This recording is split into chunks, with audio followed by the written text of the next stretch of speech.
edge, usually from the edge, and will give us signs of pumping. Joint deterioration. And so the radar are trained to identify the different types of distress and the severity of the distress, and there are points assigned to the type of distress and the severity of the distress, and there will be points assigned to it. You identify the distress and the severity, you have points assigned to it, and so it's so this table shows the guidelines of how much points to deduct.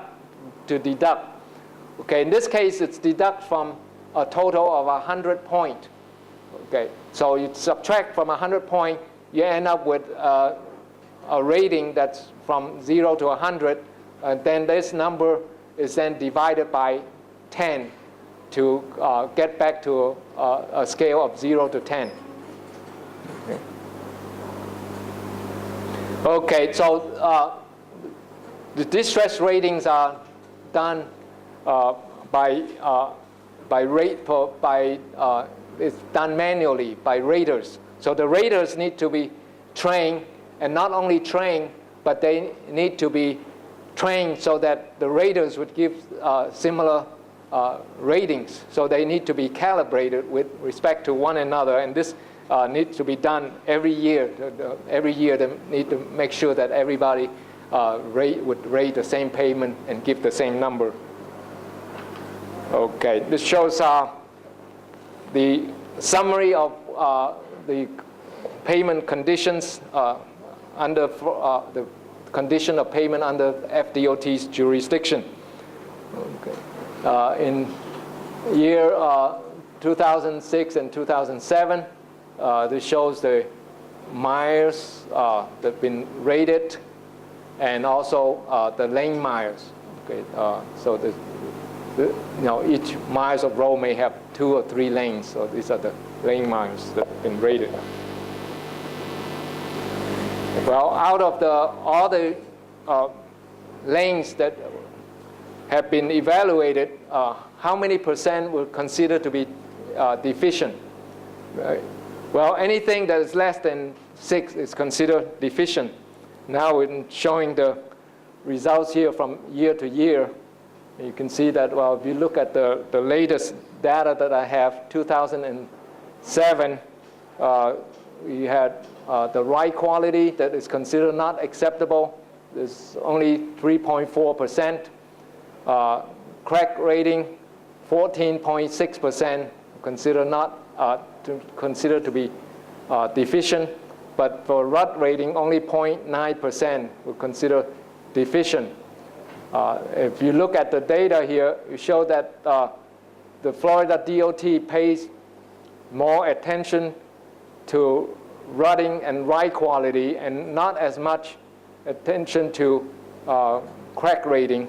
And the reason is that rutting is more dangerous. Okay, when it rains, the rut will collect water, and we may have problem with hydroplaning. If a vehicle goes over water and you try to brake, you're not able to brake. The vehicle may just float on water without any control.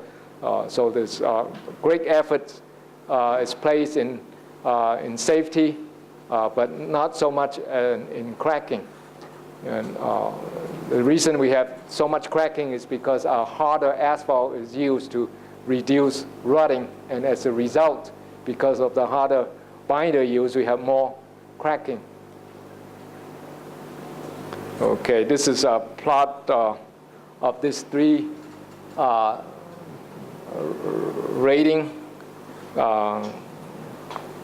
cracking, rutting, and ride rating throughout the years, and you can see that the rut rating is very high. It's average rut rating, and the average ride rating and crack ratings are relatively lower, but on the average they are much higher than the acceptable 6. Okay, this shows the change of crack rating from one year to another. It shows that from year 2006 to 2007, what is the change in crack rating. If the change is more than plus minus 1%, it would be recorded as a change. Okay, and what we have shown here is that from 2006 to 2007, 92% of the pavement remain within plus minus 1 in terms of crack rating. In terms of rut rating, there's only like 0.2% of the pavement would change more than plus minus 1%, in terms of rut rating.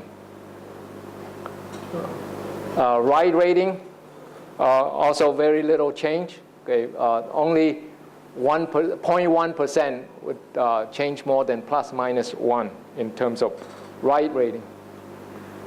Okay, and this shows the distribution. Okay, it shows that for this year, only 15.5% is rated 6 or below.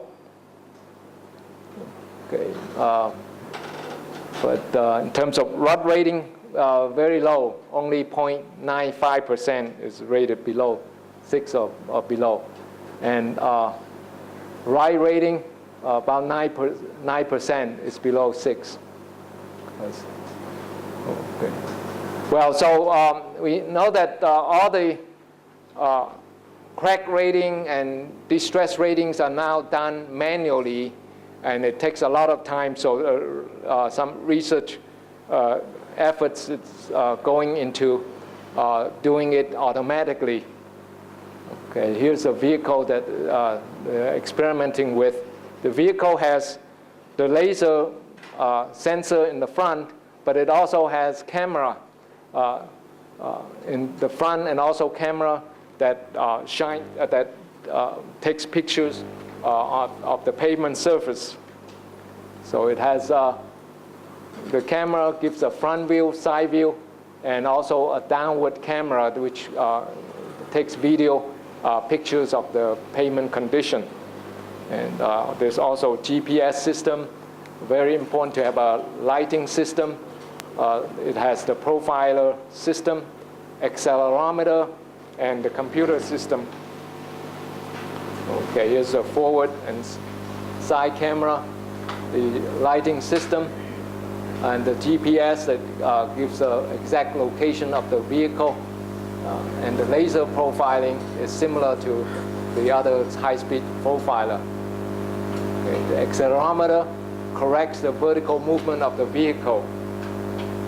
Okay, here's a computer system that records it. Okay, so this kind of summarizes the how the Florida DOT does its pavement condition survey. Next, I want to share about how skid resistance is measured. Okay. Well, very important to measure skid resistance. If the vehicle does not have good enough skid resistance, the vehicle could not brake, and we could have fatalities.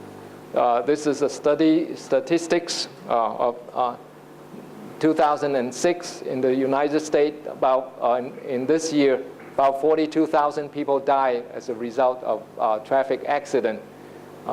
But in 2009, amazingly, there's a substantial drop in the number of fatality.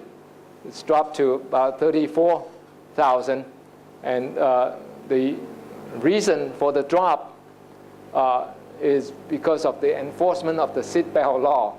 Okay. In most of the states in the U.S. now, if you're driving without a seatbelt on, police could pull you over and give you a ticket, and because this was shown to have reduced fatality. A lot of the times, the death could be avoided if the passenger has a seatbelt on. And of course, it's also this is also helped by the requirement of skid resistance on a pavement. Not only skid resistance, but also reduction in rut. Okay, we have. Oh, sorry. Thank you. Yeah, and also it should be done in about 5 minutes. Okay, this is a method used to measure skid resistance. Basically, it measures the coefficient of friction, and it reports it in friction number. Friction number is basically coefficient of friction times 100. Okay. Well, how do we measure coefficient of friction?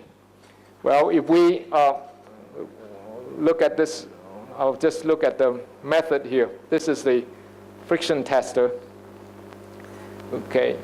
In this standard test, the wheel would be mounted on this trailer, and it's pulled by a vehicle going at a fixed speed. Okay. And the standard speed for this test is 40 miles per hour. So you go at 40 miles per hour, and at the spot where we want to measure skid number, specified amount of water would be sprayed so that the pavement surface would be completely wet. And at that point, the brake would be applied so that this wheel would be completely locked up. Okay. And when this wheel is completely locked up, there would be, but the vehicle that's towing it is still going at the same speed. Okay. So this is locked up, so that it requires a force to drag this locked wheel over the pavement when it's wet. Okay. So it measures the dragging force, F. Okay. And the transducer also measures the vertical load that's applied by this wheel onto the pavement. So we have the W. So if I go back to the original equation here, so we need to measure this horizontal dragging force when the wheel was locked up, and it also measures this vertical load. And the dragging force divided by vertical load is the coefficient of friction when the pavement is wet, and then we multiply by 100, we get the friction number. Okay, and this method is a standard method.